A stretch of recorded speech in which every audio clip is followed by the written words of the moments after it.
Hey guys, welcome back to Talk Story with me, Gaven Sugai. I'm here with my friend Amy Truong, who is the Senior Annual Giving Manager for Make-A-Wish. Amy, thanks for joining us here. No, thank you for having me. So, how did you get involved with Make-A-Wish, Hoy, and what has your experience been like so far? So before I switched to nonprofit, I was actually working in technology, and I fell in love with volunteering, and found out that my passion is helping others and helping the world become a better place. So I decided to make the switch from tech into nonprofit. The experience has been amazing. I think it's awesome to do what I really love. It has been crazy though, since nonprofits all over have been pretty impacted by COVID-19 and the pandemic and stuff. But it's been great. I was just looking at the kids in the background going crazy over there. They love singing. Before you were a QA manager, quality assurance manager, and you've done a lot of marketing for other businesses as well. Yes. So I was in the technical world a little bit, technology, software development. I did that right out of college. And yeah, so far it's just kind of been changing. So recently, during this stay-at-home order period, you helped to organize a virtual talent show, and you guys fundraised over $60,000. And you've organized a virtual gala, which is pretty amazing. How has organizing those events been for you? Well, I definitely couldn't do it alone. So it was definitely a huge team effort. And obviously I'm newer to Make-A-Wish. So I was definitely probably more of a support role. With the virtual talent show, that was amazing. It was just our community really pulling together, especially when it all began. It was just amazing to see how our board members, our volunteers, our Wish children and their family, our staff just pulled together and made it happen. And also our sponsors. And we wouldn't be able to do it without everybody in the community. As far as the virtual gala, that was pretty much my colleague, Michelle. She was amazing. Like, she is just a rock star at organizing these events. But again, it's, our group, it's the community that they love us, they support us. Our mission really resonates with them. And so I think that's part of the reason how it's done so well. Mm-hmm. And you've done a lot of volunteering. We'll get to that in a bit too, more down the list. But let's talk about Generic Dreams. Now, you've actually recently transitioned to this new blog called Do Good, Live Better. But we'll talk about that after. Let's talk about your past blog, which is Generic Dreams, which you were a digital nomad, and you've had this blog for over 10 years. What has this experience been like for you, and what is a digital nomad? Yeah, so a digital nomad is somebody that can live and work wherever they like, primarily because their job or their profession or their company is over the internet. So I started as a digital nomad because I worked in tech. So I worked on the computer. All I needed was a laptop and the internet. And this started, I think 2014 was when I kind of got rid of everything, quit my old job, found a remote job, and lived out of a backpack for a couple years. And then from there, I just kind of jumped from one country to another and stayed as long as I liked. Usually it was within a visa time period. So I would leave after my visa expires. And then if wherever there was a cheap flight or wherever a place looked interesting or where friends were or there was a reason for me to be there, I'd go. And then I ended up writing about the experiences, just any places that I've lived, any awesome places that I've eaten, any experiences and stuff like that. And just share that, you don't have to follow the rat race. You don't have to follow the conventional road that society makes for us. You can kind of forge your own path and see what works, what makes you happy. Mm-hmm. And even for Wi-Fi, how did you probably have to rely on your hotspot a lot, or even just finding Wi-Fi somewhere. How difficult was that when you were traveling? It was pretty well. So I would definitely choose places that I knew had at least decent internet. So if I knew that I was going to go into the jungle for a week and not have internet, then it was considered a vacation. But most cities that I chose to had some decent internet. And there's also a ton of places now that have co-working spaces that are definitely made that have internet, that have printers, that have conference rooms, and lots of coffee shops have have internet as well. And so you kind of roam around a neighborhood and you see where there is internet. But there have been times where, you know, like in Morocco, I was up in a conference room at 2 a.m. The internet's going in and out, and it's an important meeting. And I'm like, I'm up. And they're like, you're in Marrakesh. So it's definitely been an adventure. And I think it just goes along with the territory that is, if you're a digital nomad, like you just have to kind of question about internet. And if you really do need to be on, definitely don't go roaming in the jungle or anywhere remote where there is no internet. What kind of research did you do before you even started visiting each country that you went to? Yeah, so I would just kind of do like a quick overview, you know, of the country, and like I had a kind of basic idea of what it was like. There's also lots of digital nomad communities, especially now. Back in 2014, there wasn't as many, but now there's definitely digital nomad communities everywhere that give you the lowdown on what a place is like, areas like, you know, that you can find an apartment in, places where you can work like cafes or co-working spaces that are great or recommended. There's also communities where, you know, is it safe for women to go to? Is it safe for LGBTQ to go to? Is it safe for you know, people that are not white, you know, like where we might face racism or discrimination, you know, just stuff like that, where there's so much research out there now. So it's really awesome how the community has grown and just made all of these different tools for us to be able to live there or visit or choose a place wisely. Mm-hmm. And what would you say your favorite destinations were out of all the places you've traveled to? Oh, that's hard. Some places off the top of my head. I loved Vietnam, of course, because I'm Vietnamese. Iceland is beautiful, and Norway is also great. New Zealand's another good one. Thailand, I have a soft spot for Thailand as well. What were your favorite experiences in those countries? Like maybe you visited you did a certain hike, or you saw a monument. What were your favorite experiences? Let's see. In Vietnam, it's the food. I just love the food for sure. In Norway, I was able to see the Northern Lights. So that's that was an Wow. amazing experience. That's cool. Yeah. Thailand, I was able to meet a ton of other digital nomads. Like, so Chiang Mai and Bangkok used to be, I don't know if they are in this still, but like they used to be kind of like the digital nomad capital. And so you would meet other people like yourself, and it was just awesome to meet other people like you and go on little adventures. New Zealand, I took an awesome road trip. Drove from north to south, well, and took a plane in between, but it was just awesome, like driving along, and then you come across this beautiful view of this like ice blue lake or this gorgeous mountain, and you're like, oh, don't, you gotta look at the road, pay attention to the road. Yeah, don't hit somebody. Don't hit somebody, don't go off the road. Oh my God. I can imagine that. She just like, wow, look at that amazing view. All of a sudden, boom. Yeah, right. We're like, oh my God, mountain. Oh, yeah. There's a curve up ahead. True. Yeah, and like driving on the other side of the road, on the other side of the car is a totally different experience too. And I know, in Europe and some parts of Asia, like they drive on the left side of the road and the driver's seat's on the passenger seat. So I know that's normal for some, but it was definitely not normal for me. So I kept like mixing things up, and so that was an adventure, but it was awesome.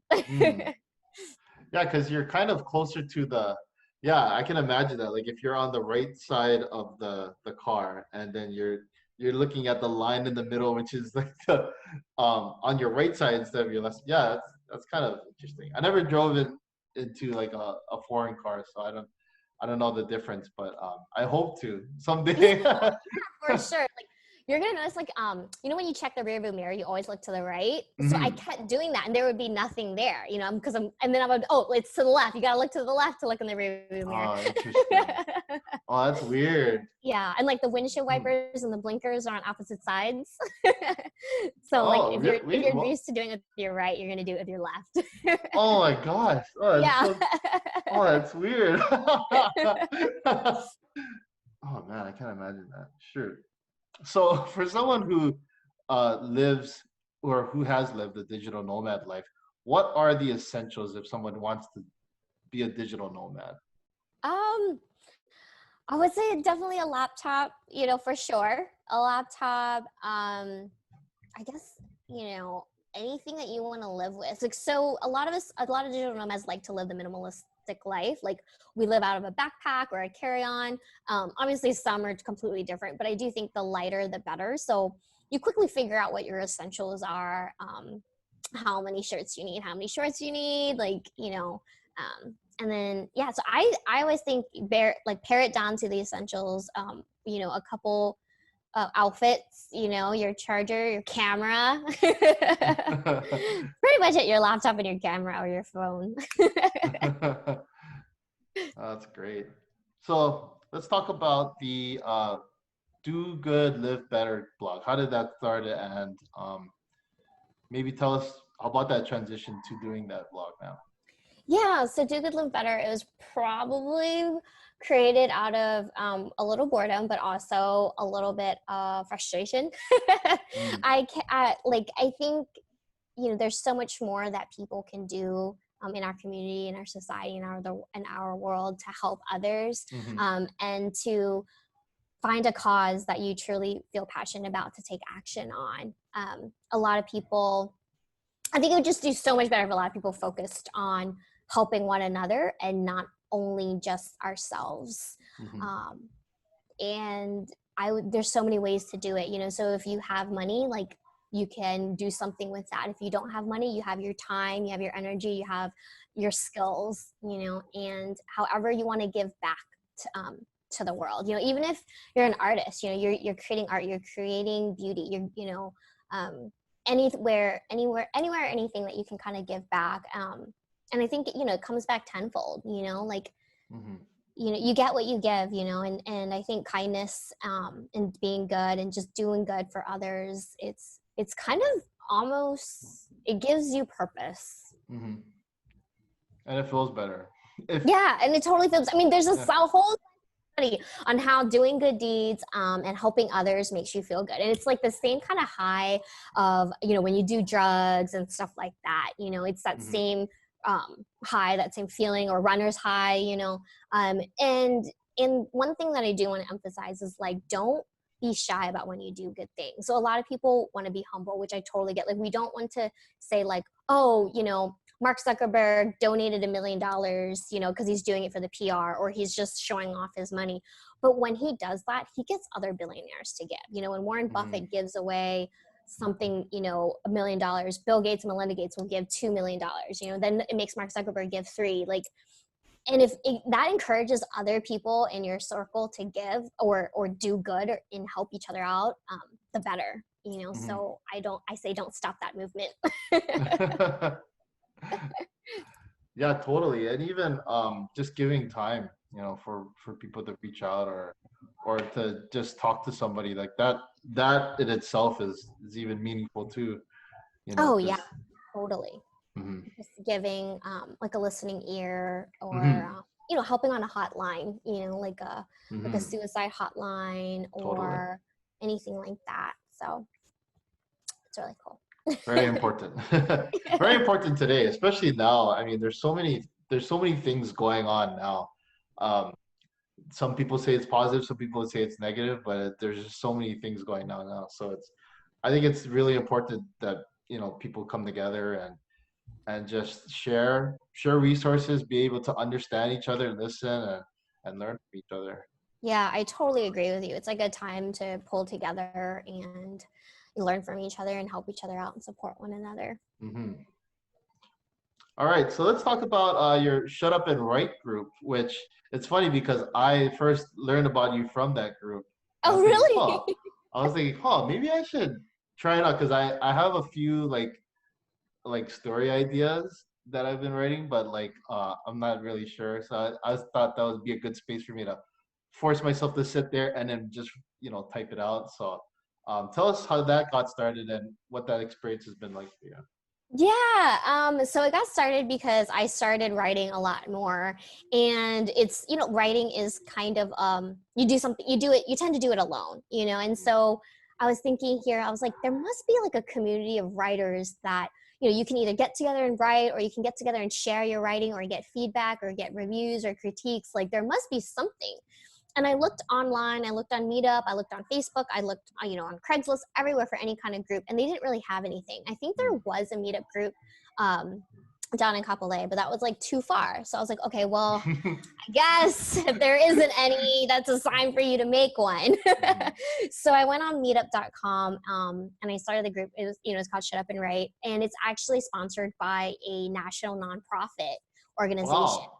Didn't know that. Yeah, so they help pay the fees and everything. And you basically go there, you go to the group, and right now, well, before COVID, it was at Alamana Mall. And you just sit down and you write, and you literally shut up and write and get stuff done, like get it out of the way.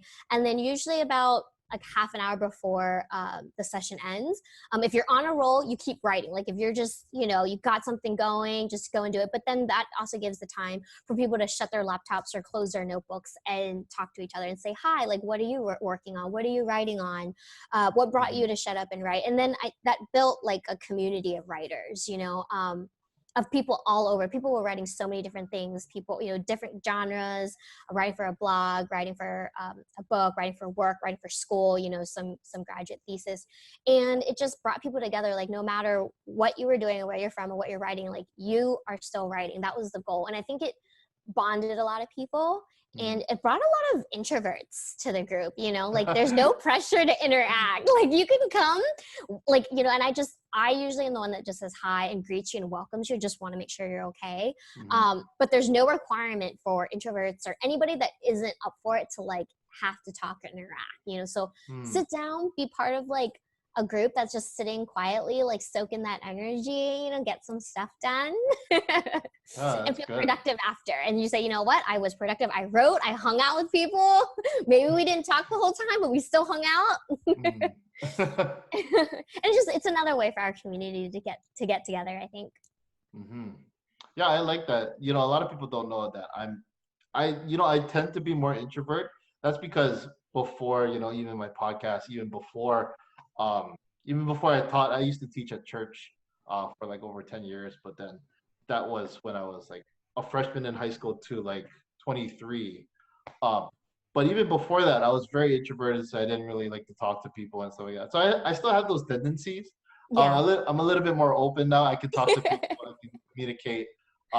But I like to be in a space where I could just kind of sit there and then I'm around creators, but then I can focus on my own stuff and then.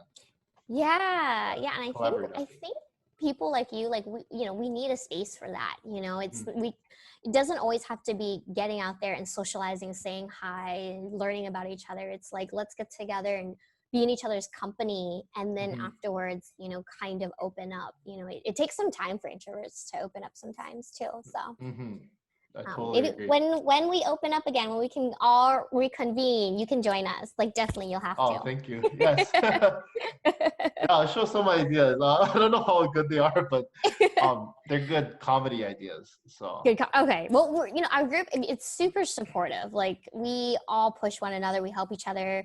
We do critiques. Like some of the groups break up into smaller groups to do like feedback review and stuff. So cool. Yeah, and my wife also writes a story too. I don't know if she wants you to tell about that, but she's writing a fan fiction, which is really good. That's awesome. Yeah, it's really good. Super creative. Yes. May I ask any details or what the fanfic is? It's on Star Wars. Okay. It's a period in Star Wars. I don't know if she wants me to tell like characters or anything. Don't give anything away. But it is in Star Wars, and she has like 3 seasons. It's all plotted out, and she was just working on it last night too. So it's pretty funny that I'm talking about it now. No, that's super cool. All right, so let's talk about your involvement with the Alzheimer's Association Hawaii chapter. How did that get started, and where is it now? Yeah. So when I moved to Hawaii, I knew that I needed a community, because I didn't have many friends. And so I was like, well, one of the ways to get involved in your community is to volunteer. So I linked up with the Alzheimer's Association because my mother has younger onset Alzheimer's. And so I said, this is a way to, kind of give back to the cause, or at least help the cause, support my mother in a different way. So I started out as a fundraising volunteer. I got started with the Walk to End Alzheimer's and the DIY signature event called The Longest Day. So currently I am on the committee for those, doing different things. And then I'm also an advocacy chair and an advocate, pushing the laws and urging legislators to pass certain bills for the cause and everything. So I have my hand in a lot of little buckets with volunteering at the Alzheimer's Association, but they're super awesome, lovely group of people, and they truly care. So it's awesome. And just talking about bills, so recently you made a post about urging legislature to pass HB 2099. Could you tell us what that bill is and the importance of it? Yeah, so it's actually a bill to have a full-time employee called an Alzheimer's and dementia-related coordinator, and it would be under the Executive Office of Aging. And so this would be a full-time person that works, in the government, in the Executive Office of Aging office, to kind of push all of these efforts out, because right now all these things are happening, but no one's really responsible, no one's really accountable. So we're pushing for the bill to get passed for the government to hire a coordinator position, to fill that position. The funding is there. I think it pays like 50 or 60,000 a year if anyone is interested, in applying for that position. And we hope it gets passed. Right now, obviously, with the pandemic, things have gotten crazy and a little uncertain. But we are so hopeful that, this position will still get filled, because people that are affected, have always been affected, and they'll be more affected now with the pandemic. So fingers crossed. And lastly, since you're on my show, Talk Story with me, Gaven Sugai, what does talking story mean to you? To me, it means building connections. It's building relationships. It's opening up to each other, and learning about each other and embracing one another. I love. Definitely. Yeah, I believe the same thing. It's like it's connecting with others and being able to break down certain walls. I think people, they put up certain fronts, and it's hard to just connect with people, but talking story just breaks down those walls and then just gets people at a place where it's even ground foundation, and then even ground. Yeah, no judgment. Just there listening, building relationships. It's I think it's great. It's building that connection, and I think that's what builds our community, is because we like to sit and talk story, and that what makes our community so strong. Definitely. Amy, thank you again for joining me on my show. And how can people get in contact with you? So there's multiple ways of getting in contact with me. You can go on my website, dogoodlivebetter.com, and I also have Instagram and Twitter. So my handle is generic_dreams. Awesome. Amy, once again, thank you for coming on my show and sharing a bunch of what you're doing right now. And guys, just stay tuned for more. She has so much. Yes, so much. Thank you for having me. I'm so grateful. I'm so appreciative. And thank you everyone for joining us. Hope you guys have a great day. Take care.